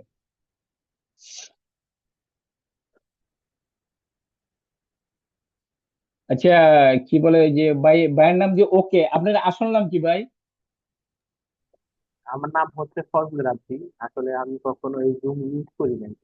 জুমে যখন আমি ঢুকছি তখন এটা মানে ওকে ছিল, আমি দিয়ে দিচ্ছি আর ওকে আছে। ফজলে রাব্বি। আচ্ছা, ফজল রাব্বি ভাই বলেন যে আমি ওয়ার্ক প্লেসকে সেফ রাখার জন্য যে 3টা কারণ, এই 3টা কারণ সম্বন্ধে কি আপনি বলতে পারবেন? মানে চেষ্টা করেন, ভুল হোক সমস্যা নেই। আরে এই যে এখান থেকে একটা প্রশ্ন থাকবে, আর ওই যে আমি আপনাকে বলি এখান থেকে 2টা আপনার প্রশ্ন থাকবে। একটা হলো যে ম্যানেজারের শুধু মানে রেসপন্সিবিলিটি না, অ্যাকাউন্টেবিলিটি, এই ব্যাপারে একটা প্রশ্ন থাকবে। আর এই যে এখান থেকে এই যে moral reason, financial reason, legal reason, এগুলো থেকে প্রশ্ন আসবে, একটা প্রশ্ন আসবে। এই জন্য আমরা জানতে চাইছি আপনি বলেন তো মোরাল রিজন বলতে কি বুঝছেন, বা আমার মোরাল যদি বলতে বলেন হ্যাঁ, জি বলেন। মোরাল রিজন বলতে আসলে এখানে অনেকটা সাধারণ জ্ঞানের মতো থাকে। হ্যাঁ, এটা সবার ভিতরে আসলে থাকা উচিত। যেটা খুবই কমন সেন্স। আপনি যেটা একটু আগে বলছেন যে রাস্তা পার হবো, রাস্তা পার হওয়ার সময় দেখতে হবে যে আমি কোনো গাড়ি আছে কিনা, আমার নিজে না, বা হয়তো এমন কোনো কাজ আমি করতে চাইছি যে কাজটা আনসেফ কিন্তু আমি বুঝতে পারছি। এই কমন অনেক জিনিসগুলো আছে যে বোঝা যায় কাজ করে আনসেফ। তো এটাই হচ্ছে আহ মোরাল যেটা। আর আপনি ভাইয়া যেটা মানে না না, আমি একটু ইন্টারাপ্ট করি। মানে আপনি যেটা বলছেন এটা হলো কমন নলেজ, আমি এখানে অনেকগুলো আলোচনা করছি তো এটা একটার সাথে আর একটা পেশায় ফেলছি ওদের। ঠিক আছে, আপনার বোঝাটা ঠিক আছে। মোরাল রিজনটা আমি একটু বিস্তারিত বলি। মোরাল রিজনটা বলতে এরকম একটা জিনিস, এই যে আপনি ওয়ার্ক প্লেসে যাবেন, তো ওয়ার্ক প্লেসে গেলে আপনি হেলমেট দিতে হবে, পিপি, পিপি মানে পার্সোনাল প্রোটেক্টিভ সেফটি শু দিতে হবে। তারপর আপনার ড্রিঙ্কিং ওয়াটার দিতে হবে, আপনার রেস্ট সেন্টার দিতে হবে, মাস ফুরাইলে বেতন দিতে হবে। এই যে এটা হলো কি ওয়ার্কারের মোরাল হাই করা, তার মানে সেফটির কথা চিন্তা করতে হবে। আর ওয়ার্কারের কি চিন্তা করতে হবে? ওয়ার্কারের চিন্তা করতে হবে বলে যে আমার যে বেতন দিবে কোথায় থেকে দিবে, তাহলে আমার কোম্পানির যে একটা ডেইলি অ্যাক্টিভিটি বা ডেইলি প্রোটেকশন আছে, সেই ডেইলি প্রোটেকশনটা তার দিতে হবে। তার মানে ওয়ার্কার চিন্তা করলো কোম্পানির কথা, আর কোম্পানির মালিক চিন্তা করলো ওয়ার্কারের সুযোগ সুবিধার কথা। যে জিনিসটা এটা হইলো মোরাল রিজন। ভাইয়া আপনি কি বুঝতে পারছেন ফজিরব্দি ভাই? জি জি, থ্যাংক ইউ। জি জি, আমি বুঝতে পারছি এই জিনিসগুলো কাজে লাগবে, আপনার এই জিনিসটা কাজে লাগবে।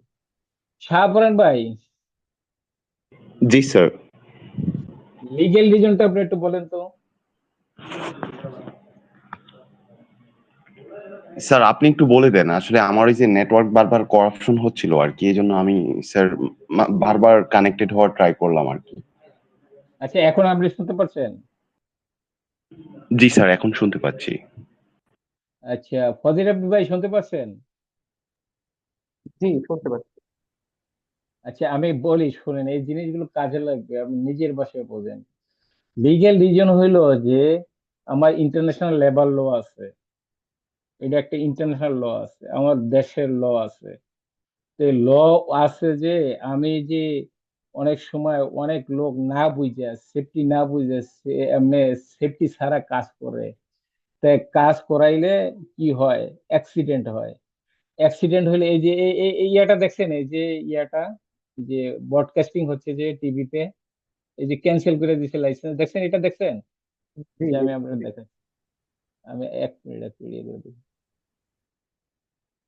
এই যে আমার কার্সরটা দেখছেন? জি, দেখতে পাচ্ছি। আচ্ছা, এই জিনিসটা একটু চিন্তা করেন, তাহলে মানে লিগেল রিজন কারণে এই এই সিনটা ক্রিয়েট হবে। তো কি সিন ক্রিয়েট হবে? মানে অ্যাক্সিডেন্ট হবে। অ্যাক্সিডেন্ট হলে কি হবে? এরকম মানে লোকাল আসবে, তারপর ন্যাশনাল টিভি হবে, টেলিভিশন আসবে, ব্রডকাস্টিং আসবে। তার ব্রডকাস্টিং আসার পর কি হবে? লাইসেন্স ক্যান্সেল করে দিবে বা কাজ বন্ধ করে দিবে। এখন যে কাজ বন্ধ করে দিবে বা লাইসেন্স ক্যান্সেল করে দিবে, এটা এরকম কোম্পানি ভাইয়া আছে যে, এরকম কোম্পানিতে আছে কয়েক লাখ লোক আছে, এরকম কোম্পানি আছে কোটি কোটি ডলারের ইনভেস্ট আছে। তার যদি লাইসেন্স ক্যান্সেল করে দিলে কি পরিমাণ ক্ষতি হবে, আপনি কি কিছুটা বুঝতে পারছেন ব্যাপারটা? জি, আসলে দেউলিয়া হয়ে যেতে পারে স্যার একটা কোম্পানি হ্যাঁ, দেওয়াল সম্পূর্ণরূপে। হয়ে যাবে। তো এই যে এইটা হলো লিগেল রিজন। তো এই জন্য লিগেল রিজন থেকে বাঁচে থাকার কারণে যাতে আমি কি, আমার এই জন্য সেফটিটা বেশি চিন্তা করতে হবে। আর ফিনান্সিয়াল রিজন যেটা, ফিনান্সিয়াল রিজনটা হইলো যে, মনে করেন আমি যদি গল্প আকারে বলি, মনে করেন একটা অ্যাক্সিডেন্ট হইলো, অ্যাক্সিডেন্ট হওয়ার পরে তার মেডিকেলে নিয়ে গেলেন। তো অ্যাক্সিডেন্ট হওয়ার পর থেকে যে মেডিকেলে নিয়ে গেলেন, এটা একটা খরচ। সে মেডিকেলে যে, ওই যে আমরা একটা ঘটনা বললাম, 12 দিন ছিল, তো 12 দিন ছিল, এইটা একটা কস্ট। তার 12 দিনের বেতন যে দিতে হইলো, এইটা একটা কস্ট। তো এই কস্টটা কি দেখা গেল, এই কস্টটা কি দেখা গেল, মানে ফিনান্সিয়াল রিলেশনের মধ্যে একটা ডাইরেক্ট কস্ট আছে, ইনডাইরেক্ট কস্ট আছে। তাইলে কি, আমি গাড়ি দিয়া যে তারে ওয়ার্ক প্লেস থেকে নিয়ে গেলাম, এটাও দেখা গেল। 12 দিন দিন থাকলো, এটাও দেখা গেল। 12 দিনে যে টাকা দিতে গেল, এটাও দেখা গেল। তাহলে এটা হলো ডাইরেক্ট কস্ট হয়ে গেল। ইনডাইরেক্ট কস্ট কোনটা হইলো যে, সে যে ডিজেবল হয়ে গেল, ডিজেবল হওয়ার পর তারে আবার ইন্টারভিউ নেওয়ার জন্য কারো হায়ার করতে হইলো, এটা একটা কস্ট। তারে আবার এই যে আপনার এরকম ট্রেনিং করাইতে হবে, এটা একটা কস্ট। তারে কম্পিটেন্ট বানাইতে হবে, এটা একটা কস্ট। কিন্তু এই কস্টটা করলাম দেখা গেল যে এটা ইনডাইরেক্ট কস্ট। আর ফিনান্সিয়ালের মধ্যে দুইটা কস্ট, একটা ডাইরেক্ট কস্ট, ইনডাইরেক্ট কস্ট। জিনিসটা কি বুঝতে পারছেন ভাইয়া? জি, আরেকটা ছিল যে ডাউন টাইম, যেটা মানে কাজ বন্ধ হয়ে গেছে, কাজ বললো না অনেকক্ষণ, দু একদিন থেকে কোনটা? কাজ হলো না।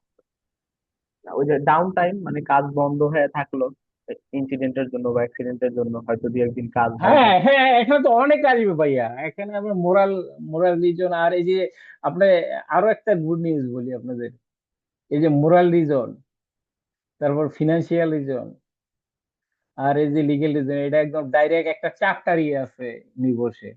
তা আমরা যদি এইটা বুঝে যান, তাহলে ওইটাও বুঝে গেল, এক দিলে দুই পাখি মারা হয়ে গেল। এই জন্য জিনিসগুলো নিজের ভাষায় বুঝতে হবে। আচ্ছা ঠিক আছে, তারপর আমরা একটা আগাই, ঠিক আছে? আমরা চাইছিলাম আজকে এক চ্যাপ্টারের মধ্যে শেষ করতে, তাই আমরা আটটা আগাই আর কি।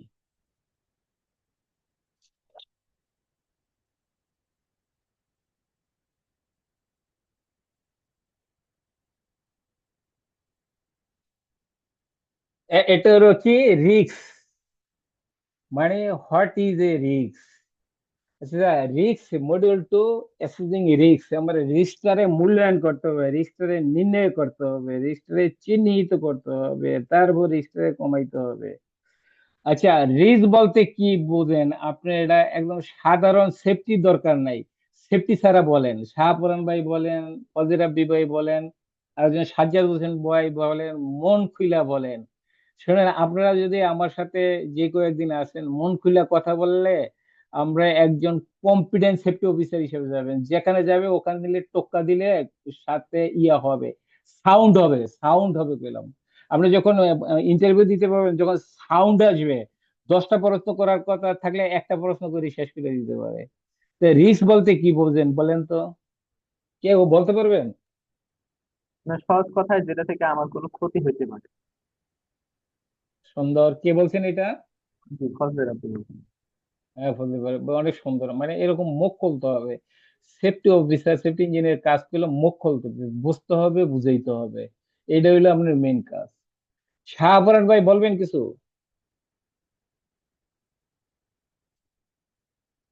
হ্যালো। হ্যাঁ, পরান ভাই দেখতেছি লাইনই নাই, ওনার হয়তো নেটের সমস্যা। আচ্ছা, সাজ্জাদ হোসেন ভাই আছেন? হ্যাঁ, উনি আছে।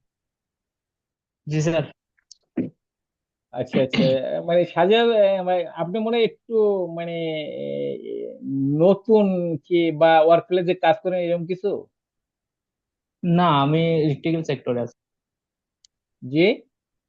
আমি ইলেকট্রিক্যাল সেক্টরে আছি, বাট সেফটিতে শিফট করবো তো এই জন্য। আচ্ছা আচ্ছা। আচ্ছা, রিস্কটা হইলো একটা কি, রিস্ক মানে ঝুঁকি, ঝুঁকি। রিস্কের মধ্যে ঝুঁকি। দুইটি থাকতে মানে সম্ভাবনা থাকতে পারে, লাইক ক্ষতির সম্ভাবনাও থাকতে পারে, ক্ষতিও থাকতে পারে। কি, রিস্কের মধ্যে দুইটা জিনিস আছে, একটা আছে ক্ষতির সম্ভাবনা আর একটা হইলো ক্ষতি, কে বলতে পারবেন? যে ক্ষতির সম্ভাবনা আর একটা হচ্ছে ক্ষতি, মানে ধরেন গাড়ি অ্যাক্সিডেন্ট হইতে পারে আমি যদি অসতর্কতা ভাবে রাস্তায় চলাচল করি, আর হচ্ছে যে কি হয়ে গেছে, যেটা মানে ক্ষতি, অসতর্কতার অনেক কারণে। সুন্দর, অনেক সুন্দর বলছেন। তো এই জন্য রিস্কের ক্ষতির সম্ভাবনাও 5 প্রকার আছে, আবার ক্ষতিও 5 প্রকার আছে। একটা আছে হইলো ভেরি লাইকলি, মানে 100%। ভেরি লাইকলি মানে 100%, 100% যেটা দিয়ে বুঝাবে এটা হলো ফ্যাটালিটি, মানে মৃত্যু হয়ে যেতে পারে। এই যে ভেরি লাইকলি মানে একদম মানে বেশি ক্ষতির পরিমাণ। আর একটা হলো লাইকলি, এটা হলো 75%, এটা মানে একটা হাত যাইতে পারে, পা যাইতে পারে, এটা একটা ক্ষতি। আর একটা হইতে পারে কি, ফেয়ারলি লাইকলি। ফেয়ারলি লাইকলি জিনিসটা কি? ফেয়ারলি লাইকলি জিনিসটা হলো যে আপনার এটাতে আমি 50% ধরতে পারেন যে অসুস্থ হইলেন, 3 দিন ট্রিটমেন্ট করলেন, সুস্থ হয়ে গেলেন। আমার কথা কি বোঝা যায়? জি। আর একটা হলো কি, আনলাইকলি, মানে এটা হলো 25%, মানে যেমন আপনি হালকা চামড়ার মধ্যে মানে একটু ডলা খাইছে, একটু রক্ত বাড়িছে, একটা ফার্স্ট এড দিছে, পরে কি আমরা কাজ চলতে পারতেছেন। এই যে রিস্ক, এই রিস্ক গুলো নিয়ে আমরা এখানে কাজ করবো। শুধু আজকে এটা মনে রাখেন যে রিস্কের মধ্যে যে দুইটা জিনিস আছে। এই ওয়ার্ক প্লেসে যদি আপনি একবার রিস্ক বুঝে ফেলতে পারেন, হ্যাজার্ড বুঝে ফেলতে পারেন, তাহলে আপনার ওয়ার্ক প্লেসে সেফটি রাজে হয়ে যাবেন। এই রিস্কটাই কমাইতে হবে। তো এই যে লাইভলিহুডটা আমার কিভাবে কমাইতে হবে, তারপর আমার কি ক্ষতি কিভাবে কমাইতে হবে, আমরা এই দুইটা উদাহরণ দেই, মনে রাখেন। আমি গ্যারান্টিং মেশিন এর কথা বলছিলাম, আপনার মনে আছে? জি। ওই যে সেই গ্যারান্টিং গার্ড মেশিন ছিল এর না যেটা রিস্ক। দিয়ে। হ্যাঁ হ্যাঁ, গার্ড ছিল না, যে হ্যাঁ এটা বোঝেন। তাইলে যে গার্ড যে ছিল না, গার্ড না থাকলে এই হাতটা ডিস্কের মধ্যে লেগে যেতে পারে না? জি। লাগে যেতে পারলে, লাইগা যাইতে পারে, যে এটা হলো লাইকলিহুড, ক্ষতির সম্ভাবনা। আর যদি লাইগা যায় তাহলে তো ক্ষতি হয়ে গেল। তাইলে আমরা কি হইলো, এটা যদি গার্ড লাগাই দেন তাহলে ক্ষতির সম্ভাবনা কমে গেল। তাহলে আমরা কি, রিস্কটা যদি আমরা কি মানে যত লাইকলিহুড যত বেশি হবে, ক্ষতির পরিমাণ অত বেশি হবে। লাইকলিহুড যত কম হবে, ক্ষতির পরিমাণ অত কম হবে। তো এইভাবে আমরা এই এই জিনিসটার জন্য আমি এই মডিউল 2 আর মডিউল 3-র জন্য একদিন সময় নিব। ইনশাল্লাহ এরকম ভাবে ক্লাস মানে নেওয়ার চেষ্টা করব, এবং এরকম ভাবে আলোচনা করব যে পরবর্তীতে আপনারাও আমার মতো ক্লাস নিতে পারবেন। এটা আমরা রিয়েল লাইফে যেভাবে একদম একজ্যাক্ট অ্যান্সার আইন না, এটা আমরা আলোচনা করব। তাইলে আজকে আমরা এখানে শেষ করব আর কি। শাহপরান ভাই মনে হয় চলে গেছে, সাজ্জাদ হোসেন ভাই আছেন না? জি, আমি আছি। তাহলে ভাই আমরা আজকে এখানে শেষ করি, হ্যাঁ? আপনার হ্যাঁ, কারো কিছু বলা থাকলে বলেন।